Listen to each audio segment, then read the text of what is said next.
দেখো আজ guys mutton biryani খেতে গেছি সবাই আমরা। আজকে একদম প্রথম থেকে যখন প্রথমেই চালু হয়েছে আমরাই গেছি, সেই জন্য প্রথম থেকে দেখাচ্ছি তোমাদেরকে। সবে হাঁড়িটা নামিয়েছে, হাঁড়িটা নামানোর পরেই আমি ভিডিও করতে শুরু করেছি। আর এখানে একটা দোকান আছে খুবই ফেমাস মাটন বিরিয়ানির জন্য, সেই জন্য আমরা মাটন বিরিয়ানি খেতে চলে গেছি। এই যে হাঁড়িটা সবে নামিয়েছে গরম থেকে, সেই জন্য পুরো দেখেছো চালগুলো এতই সুন্দর। আর কি বলবো, মানে সেন্ট এত আসছে ধারণার বাইরে।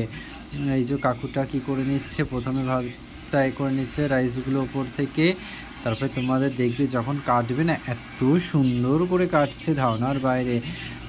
এইভাবেই আমি বাড়িতে বানাবো, সেই জন্য ভালো করে শিখে নিচ্ছি। এটা শিখে নিচ্ছি বলতে আমরা কাটতে পারি, কিন্তু দোকানের মতন তো কাটা যায় না।